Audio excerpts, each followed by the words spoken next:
Good evening all of you. तो दोस्तों SSC CHSL 2021 आप में से जिसका भी एग्जाम है उसके लिए इंग्लिश की प्रिपरेशन के लिए हम लेके आए हैं कॉमन एरर और सेंटेंस इंप्रूवमेंट के क्वेश्चंस। तो आज की जो वीडियो है इसमें हम सेंटेंस इंप्रूवमेंट करेंगे, अगली वीडियो में हम कॉमन एरर करेंगे। तो आज की वीडियो जो डेडिकेट की है वो हमारे एक सब्सक्राइबर है रोबिन सहरावत, तो ये उन्हीं को डेडिकेट की हुई है। तो आज की सीरीज का नाम है, यहां पर हम लिख लेते हैं रोबिन सेंटेंस इंप्रूवमेंट। ठीक है, तो दोस्तों वन बाय वन हम स्टार्ट करते हैं। तो सबसे पहला क्वेश्चन मैंने आपकी स्क्रीन पे लगा दिया है, आप क्वेश्चंस को पढ़ सकते हैं। क्वेश्चन में लिखा हुआ है the policeman capture the first car that approached the and ordered the driver to take the injured child to the hospital। और इसमें जो कैप्चर्ड है इसको उसने अंडरलाइन किया हुआ है, उसको उसने हाईलाइट किया हुआ है। और इसके नीचे चार ऑप्शन दिए हुए हैं, कॉट, उसके बाद इंटरप्टेड और उसके बाद कमांडर एंड नो इम्प्रूवमेंट। ठीक है, अब आपको इनमें से बताना है कि सेंटेंस सही कौन सा है। तो देखिए क्वेश्चन सब मैं हटा देता हूं। दोस्तों देखिए आपने क्वेश्चन देख लिया है, इसके चार ऑप्शन। अब चार ऑप्शन में आपको सबसे पहले मीनिंग पता होना चाहिए। देखिए सबसे पहला मीनिंग है कैप्चर्ड, ठीक है, उसके बाद इंटरप्टेड,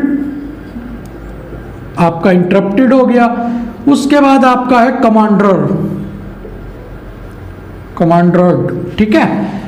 तो देखिए इसका कैप्चर का मतलब होता है किसी चीज को पकड़, कैप्चर कर लेना, मतलब किसी चीज को आपको पकड़ लेना, किसी चीज को ग्रैंड कर लेना। ठीक है, अगर आप capture the police capture the thief, तो मतलब उसने थीफ को जो था उसने उसको कैप्चर कर लिया, पकड़ लिया। ठीक है, इंटरप्ट करने का मतलब होता है आपका कि किसी चीज में बाधा उत्पन्न करना। जब आप किसी चीज को इंटरप्ट करते हैं मतलब बाधा उत्पन्न कर रहे हैं। और एक ही होता है कमांडर, इसको बोलते हैं COMMANDER।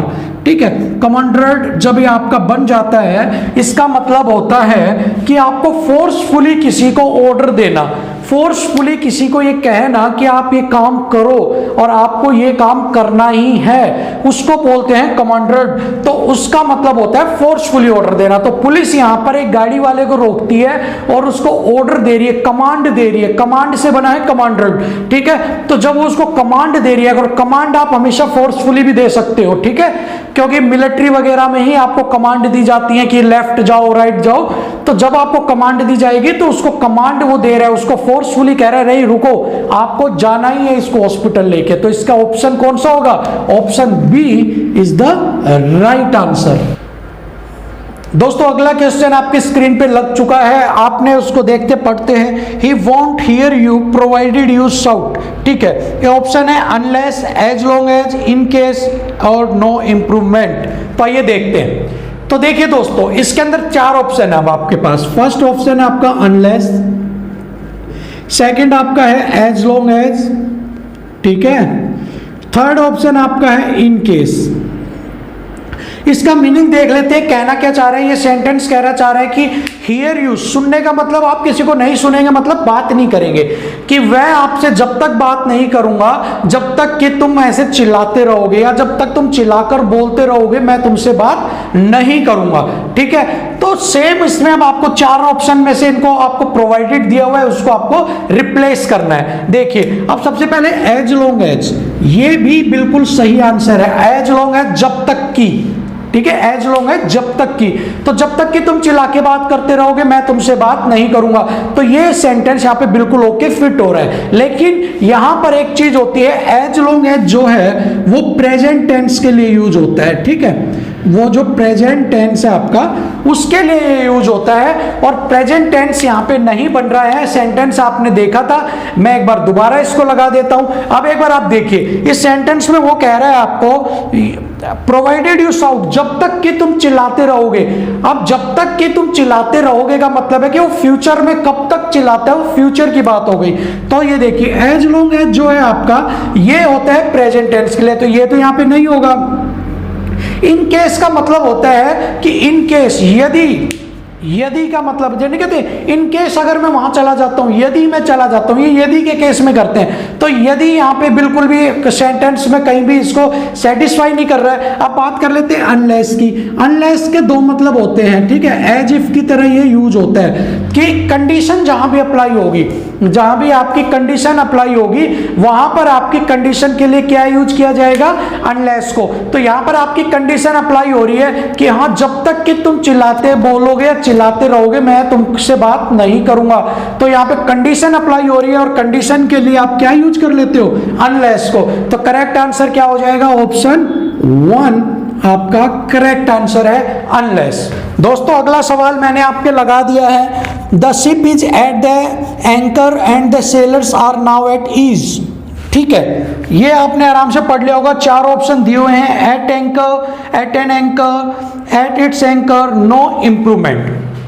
ठीक है, आइए देखते हैं। देखिए सबसे पहले है आपको इंप्रूव करना है एट द एंकर। ठीक है, ये आपको इंप्रूव करना है पार्ट। ठीक है, इसके 4 ऑप्शन आपको दिए हुए हैं। अब सबसे पहले इसका एक मीनिंग देख लेते हैं। इसका मीनिंग क्या होता है आपका, इसका मीनिंग होता है, आपने देखा होगा नाव के साथ एक इस तरह का बना होता है और इसके एक रस्सी बंधी होती है और ये जो नाव यहां खड़ी रहती है आपकी, इसके इस नाव के साथ ये बांध देते हैं और ये जमीन में आपको इसको लगा देते हैं ताकि आपकी नाव जो है वो पानी में बहती हुई दूर ना निकल जाए।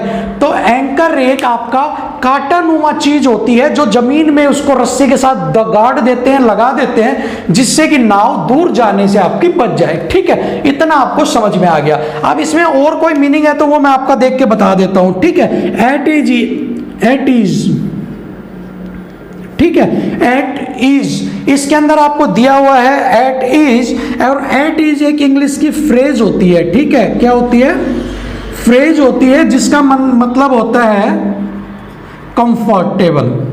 ठीक है, और comfortable, at ease, now at ease, now at ease का मतलब है कि अब वो एक कंफर्टेबल स्थिति में बैठे हैं। इसका कहने का मतलब है कि नाविक जो थे उन्होंने नाव को एंकर से लगा दिया और उसके बाद वो जितने भी सेलर्स थे, जितने भी नाविक थे, वो सारे के सारे एट इज मतलब कंफर्टेबल होके बैठ गए। अब इसमें इंप्रूवमेंट क्या होगा, देखो 4 ऑप्शन आपको दिए हुए हैं। सबसे पहला दिया हुआ है एट एंकर। ठीक है, तो मैं आपको एक बात बता देता हूं, एट एंकर, ये जो चीज है एट एंकर, ये एक अपने आप में इंग्लिश की फ्रेज होती है, एक फ्रेज होती है अपने आप में, कंप्लीट सेंटेंस है एट एंकर। ठीक है, इसका मतलब होता है होल्ड समथिंग स्ट्रोंगली। ठीक है, किसी चीज को स्ट्रोंगली होल्ड करना। तो जब ये अपने आप में एक बनी बनाई इंग्लिश की फ्रेज कुछ ऐसी होती है, फ्रेजेज क्या होती है जो अपने आप में कंप्लीट एक होती है सेंटेंस और उनके अंदर आप कोई भी चेंज नहीं कर सकते और वो ग्रामेटिकल और हर तरीके से ओके होते हैं। ठीक है, तो ये अपने आप में एक फ्रेज है और फ्रेज में आप चेंज नहीं कर सकते, फ्रेज आपकी डिफाइन होती है, सेम वो अपने आप का एक पर्टिकुलर मीनिंग रखती है और आपको वही यूज करनी होती है। तो मैंने आपको बता दिया एट एंकर एक अपने आप में फ्रेज है और यहाँ पे उसने इसके बीच में दे घुसा दिया। जब एट दी एंकर, तो दी यहाँ पे नहीं आएगा, तो ये यहाँ पे गलत है। ऑप्शन 1 जो है आपका वो करेक्ट आंसर है, क्योंकि इंग्लिश की फ्रेज होती है एट एंकर। दोस्तों अगला सवाल मैंने स्क्रीन पे लगा दिया है, they objected to the plan on the grounds that it was too expensive. ठीक है, तो वो कह रहा है कि उन्होंने क्या किया, ऑब्जेक्टेड मतलब ऑब्जेक्शन उठाया प्लान के ऊपर, जो उन्होंने प्लान बनाया था, कौन से ग्राउंड्स पे, कि ये तो बहुत ज्यादा एक्सपेंसिव है। ठीक है, देखिए कोई एक प्लान बना था और उन लोगों ने 4-5 लोगों ने उस पर ऑब्जेक्टेड का मतलब सबसे पहले यहां देख लेते हैं। ठीक है, यहां पे ऑब्जेक्टेड का मतलब होता है आपका उसके ऊपर आपने संशय करना।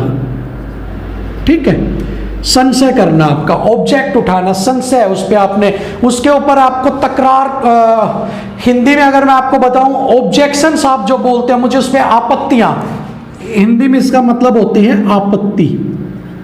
ठीक है, आपत्ति, उन्होंने आपत्ति जताई है उस प्लान के ऊपर, जो उन्होंने एक प्लान पूरा तैयार किया था, उस प्लान के ऊपर एक उन्होंने आपत्ति उठाई। कौन से ग्राउंड्स पे? कि ये तो आपका बहुत ज्यादा एक्सपेंसिव है, बहुत ज्यादा एक्सपेंसिव मतलब बहुत ज्यादा महंगा है, इसलिए उसने उनके ऊपर आपत्ति उठाई।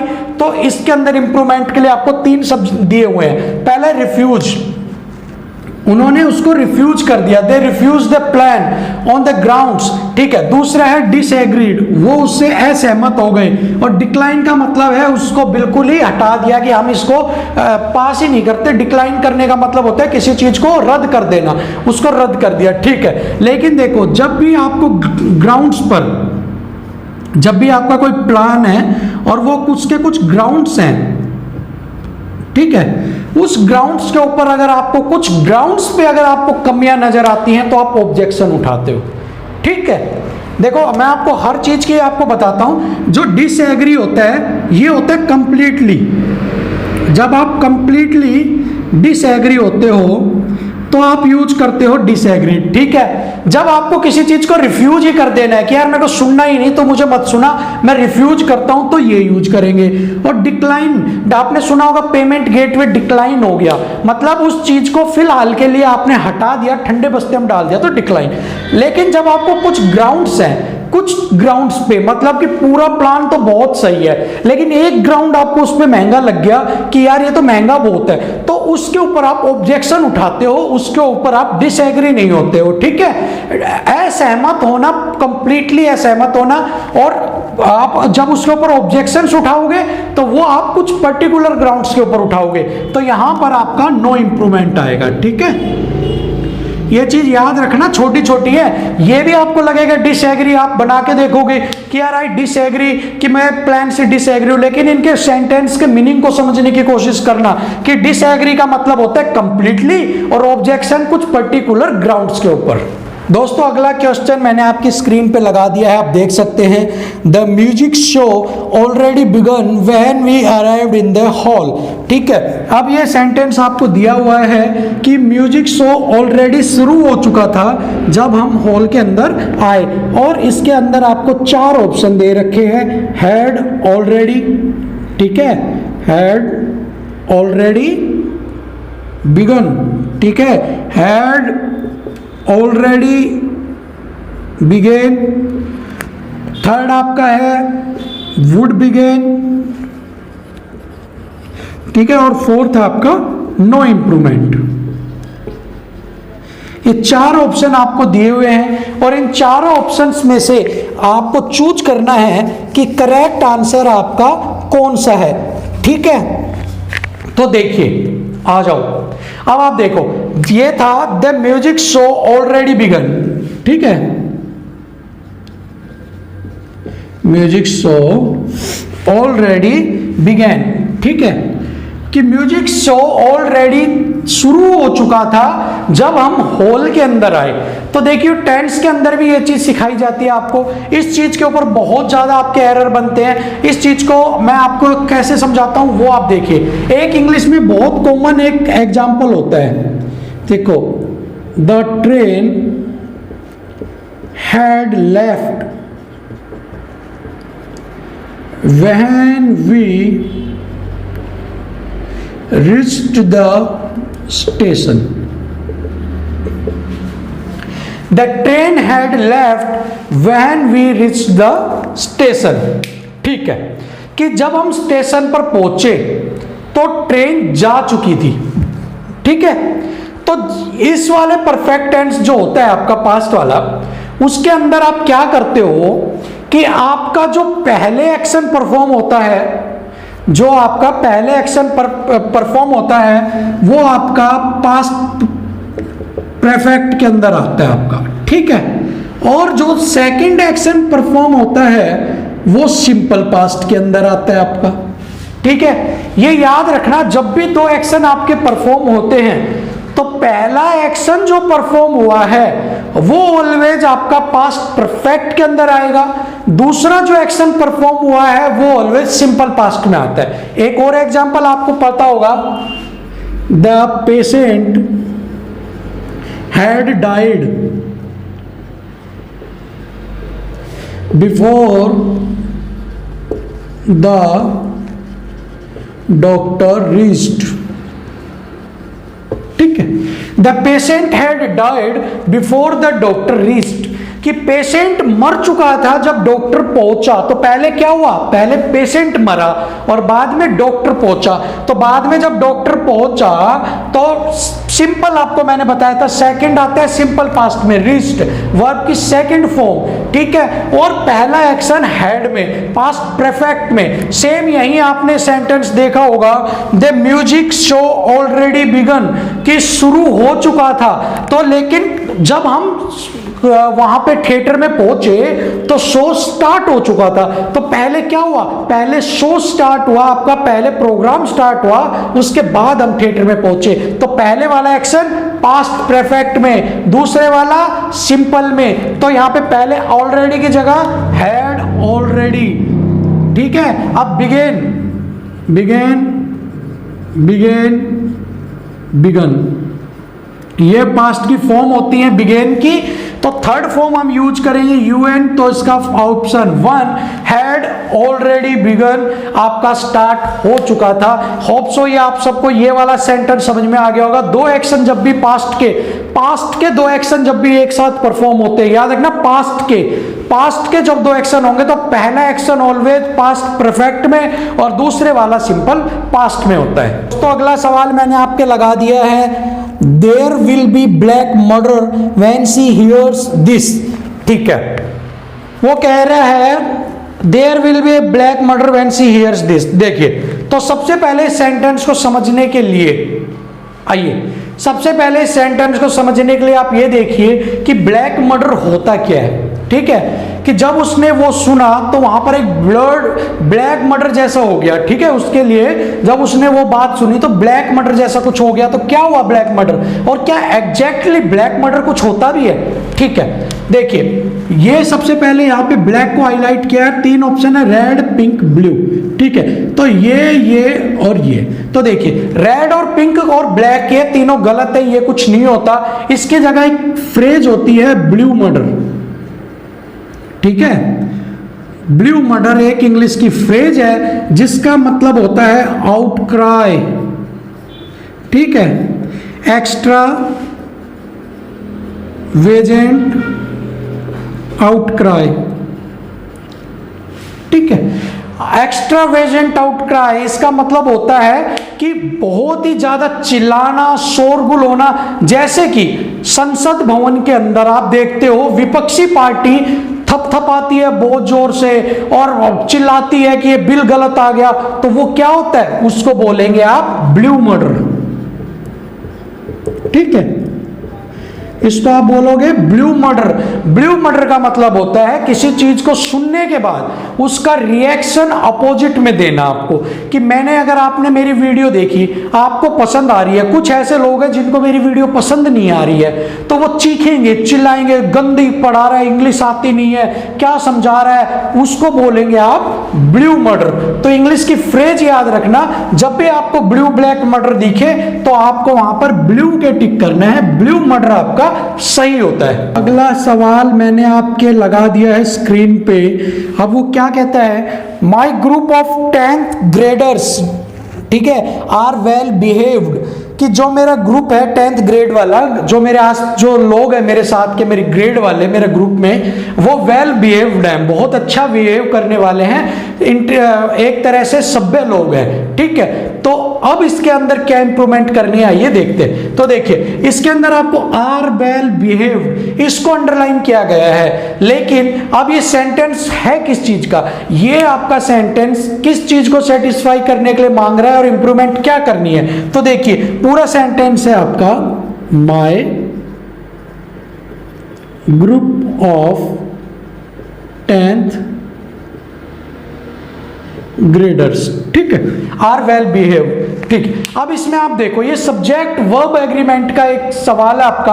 अब देखिए यहां पर आपका आर वेल बिहेव्ड, ये यूज किसके लिए किया गया है। सबसे पहले आपको ये देखना है कि सब्जेक्ट क्या है। अब आप देखोगे 10th ग्रेडर्स, ठीक है, आपने यहां देखा एस लग रहा है 10th ग्रेडर्स और इसके लिए आर यूज कर दिया और आंसर हो गया नो इंप्रूवमेंट। लेकिन ये यहीं पर आपकी गलती हो जाएगी, क्योंकि इस पूरे सेंटेंस का जो सब्जेक्ट है वो 10th ग्रेडर नहीं है, वो है माई ग्रुप।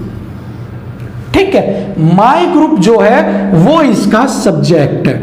ठीक है, अब अगर सब्जेक्ट माई ग्रुप है तो मेरा ग्रुप एक सिंगल ग्रुप, जब भी ग्रुप की बात होती है तो सिंगल आता है, तो ये सिंगुलर होता है ग्रुप। ठीक है, माई ग्रुप इज सिंगुलर, तो जो हेल्पिंग वर्ब आर यहां पे लगाई है ये गलत है, इसके जगह लगेगा इज। ठीक है, इसकी जगह क्या आएगा आपका इज, यहां पे आप अपना चेंज कर लेंगे इज। तो समझ में आ गया होगा, आर आपका सब्जेक्ट की वजह से आपका सिंगुलर हो गया, तो इसका आंसर अब यहां पे था इज वेल बिहेव, तो आपका आंसर हो गया इज वेल बिहेव। ठीक है, तो ये आपको समझ में आ गया सब्जेक्ट वर्ब एग्रीमेंट क्या होता है। सब्जेक्ट सिंगुलर है, वर्ब भी सिंगुलर, सब्जेक्ट प्लूरल, तो वर्ब भी प्लूरल होगी आपकी। दोस्तों अगला क्वेश्चन मैंने आपकी स्क्रीन पे लगा दिया है, she gave most of her time to dance. ठीक है, वो अपना मोस्टली टाइम डांस को देती है और जो गेव है उसको अंडरलाइन किया हुआ है, तो आइए देखते हैं। देखिए, she gave most of her time to dance, वो अपना टाइम मोस्टली डांस को देती है। अब आपके पास तीन ऑप्शन है, सबसे पहले इनके मीनिंग देखते हैं। लेंट, लेंट का मतलब है उधार देना, कि वो अपना टाइम डांस को उधार देती है, तो ये लॉजिकल नहीं है, सबसे पहले काट दो इसको। ठीक है, उसके बाद आपका आता है स्पेंट। स्पेंट का मतलब क्या होता है आपका, स्पेंट का मतलब आपको अपना टाइम स्पेंड करना कहीं, ये आपका एज ए पास टाइम की तरह यूज होता है। ठीक है, आपका पास टाइम क्या होता है कि जब आप अपना टाइम कहीं पर पास टाइम करते हैं उसके लिए आप स्पेंड करते हैं, कि आप अपना टाइम मूवी देखने में स्पेंड कर रहे हैं, स्टडी में आप अपना टाइम खेलने में स्पेंड कर रहे हैं, वहां पे आपका टाइम स्पेंड करना, या वहां पर आप अपना टाइम कहीं और लगा रहे हैं अपने पर्सनल उत्थान के लिए, अपने पर्सनल डेवलपमेंट को छोड़ के जहां भी आप अपना टाइम लगाते हैं उसको आप बोलोगे स्पेंड। और जब आप अपने पर्सनल के लिए, मतलब डांस आप सीख रहे हो, आपकी पर्सनल डेवलपमेंट होगी ना, उसके लिए अगर आप टाइम देते हो तो उसको डिवोटेड बोलते हैं। तो ऑलवेज जब आप अपना टाइम कहीं स्पेंड कर रहे हो, I spend time to watching movie, जब आप मूवी देखने के लिए करते हो तो आप स्पेंड कर रहे हो, आप अपने पर्सनल डेवलपमेंट के लिए कुछ नहीं कर रहे हो। लेकिन जब आप पर्सनल डेवलपमेंट के लिए टाइम यूज करोगे या लगाओगे तो आप वहां पे यूज करोगे devoted. So devoted is the correct answer जब आपको यूज करना हो अपने पर्सनल डेवलपमेंट के लिए। दोस्तों अगला सवाल मैंने आपके लिए लगा दिया है, John is wearing his jacket as it is getting very cold. ठीक है, तो मतलब कि जॉन ने अपनी जैकेट को पहन लिया कि उसने, कि बाहर बहुत ज्यादा ठंड थी, कि वहां पे बहुत ज्यादा ठंड थी, तो उसने अपनी जैकेट को पहन लिया। अब इसके अंदर आपको 3-4 ऑप्शन दिए गए हैं और उनके ऊपर आपको इंप्रूवमेंट करना है। आइए देखते हैं। देखिए, वेयरिंग का मतलब कि उसने अपनी ड्रेस को पहन लिया, और आपको इंप्रूवमेंट करना है getting on, taking on, putting on. ठीक है, जब आप अपने आप को ड्रेस योरसेल्फ, जब आप अपने आप को कपड़े पहनते हैं, अपने आप को ड्रेस अप करते हैं, जब भी आप अपने आप को बिल्कुल तैयार होने के लिए आपको जानते हो, कोई कोट डालना है, कोई आपको अपने ऊपर जैकेट डालनी है, तो और खुद ही आप डाल रहे हैं, तो आप क्या डालोगे, पुटिंग ऑन। पुटिंग ऑन मतलब होता है टू ड्रेस योरसेल्फ, योरसेल्फ। ठीक है, आप स्वयं को जब तैयार करते हो उसके लिए पुटिंग ऑन आता है, मतलब आप अपनी putting on the coat, putting on jacket, तो आप उसके लिए वेयरिंग नहीं, आप उसके लिए पुटिंग ऑन यूज करेंगे। ठीक है, ये आपको समझ में आ गया हो। दोस्तों अगला सवाल मैंने लगा दिया है, I worked in this office since 2005। ठीक है, आपको इसके अंदर बताना है, इंप्रूवमेंट क्या करना है। अंडरलाइन हुई है आपकी वर्क के नीचे, पहला ऑप्शन है आपका हैव वर्क। ठीक है, ऑप्शन बी आपको दिया हुआ है हैव बीन वर्किंग। ठीक है, थर्ड ऑप्शन आपका है एम वर्किंग, और फोर्थ ऑप्शन आपका है नो इंप्रूवमेंट। ठीक है, अब देखते हैं इसमें आपका क्या इंप्रूवमेंट होगा। आओ, सबसे पहले वर्क, मैं सिंस 2005। देखिए, सिंस का मतलब समझिए आप, जब भी किसी चीज के डेट के आगे सिंस लग जाता है तो वो डेट टिल नाउ तक कैलकुलेट होती है। ठीक है, जब भी आपके आगे सिंस लग जाता है तो तो वो चीज टिल नाउ तक कैलकुलेट की जाती है। मतलब कि मैं अगर बोलता हूं सिंस 2005, तो 2005 का मतलब है इससे इस तक, मतलब 2005 से 2021 तक, और अगली साल हो जाएगा 2005 से 2022 तक। तो सिंस जब भी आ जाता है वो आपके करंट टाइम तक आपका उससे कैलकुलेट किया जाता है, करंट टाइम तक उसके बारे में आपको बताया जाता है। तो यहां पर सिंस यूज हो गया कि वो वर्क करता है, he work in this office since 2005, कि वो 2005 से काम कर रहा है। तो मतलब वो टिल नाउ, अभी तक काम कर रहा है, और अभी तक कोई काम पास्ट में शुरू हुआ और अभी तक चल रहा है, उसके लिए आप यूज करते हो प्रेजेंट परफेक्ट कॉन्टिन्यूअस। तो इसके लिए आपको एक ही ऑप्शन है, have been working. Have been working यहां पर बिल्कुल करेक्ट आंसर होगा कि मैंने पास्ट में स्टार्ट किया, अब भी काम कर रहा हूं और आगे भी कभी करता रहूंगा। तो उसके लिए आप यूज करोगे पास्ट परफेक्ट कॉन्टिन्यूअस टेंस। तो दोस्तों फिलहाल ये 10-15 आपके लिए सेंटेंस इंप्रूवमेंट के थे। इनमें कुछ लॉजिक थे, कुछ रूल्स थे, वो आपने सीखे होंगे। अब मैं डेली आपके लिए ऐसी ऐसी वीडियो लेके आता रहूंगा। आज ये वीडियो लेके आऊं, कल आपके लिए पूरी एक लंबी सेंटेंस के हम पूरा कॉमन एरर कर लेंगे कल की वीडियो में, 40-50 उसके अंदर हम कॉमन एरर देखेंगे और एक सिस्टमेटिक ढंग से हम जल्दी जल्दी से सारा कंप्लीट करते जाएंगे। आपका 5 से 7 दिन के अंदर हम पूरी इंग्लिश के रूल्स और रेगुलेशंस को सारा समझ के खत्म कर देंगे। तो आप वीडियो को लाइक कर दीजिए, शेयर कर दीजिए, नए हैं तो सब्सक्राइब कर लीजिए। इन्हें आप एक बार प्रैक्टिस कर लीजिए। कल की वीडियो में आपसे फिर मुलाकात होगी, तब तक के लिए जय हिंद।